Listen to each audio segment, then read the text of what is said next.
Hey everybody, it's Mike here. Welcome to the channel. Well, as you can see, we are on ArtStation. And the reason why is because ArtStation contains tons and tons of portfolios.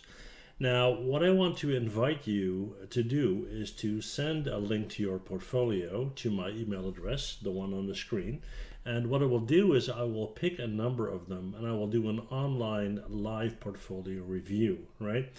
Now, what kind of triggered this is a recent participation I had in the ICE conference where we had a panel discussion about portfolios. And not everybody was able to get their portfolio in for that review. So that's why I want to extend this invitation, right? Now, the idea of reviewing a portfolio online is not to criticize you, but to kind of look for items that can be improved in order for you to achieve whatever goal you have in mind with your portfolio, right? If it's simply to share your art with friends, hey, that's fine. But more often than not, a portfolio is intended, to get hired to promote your freelance business and that kind of thing, right?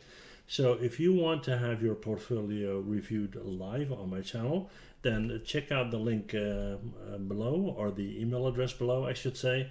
And I'm going to pick a number of them, and very soon, in the next couple of weeks, I will be doing a review. And if a lot of people send in an entry, then I might even do 2 videos, right? So if that's something for you, if that's something you want me to do, then let me know, right? I'll see the emails coming. That's it for this short little video. See you guys in the next one. Bye.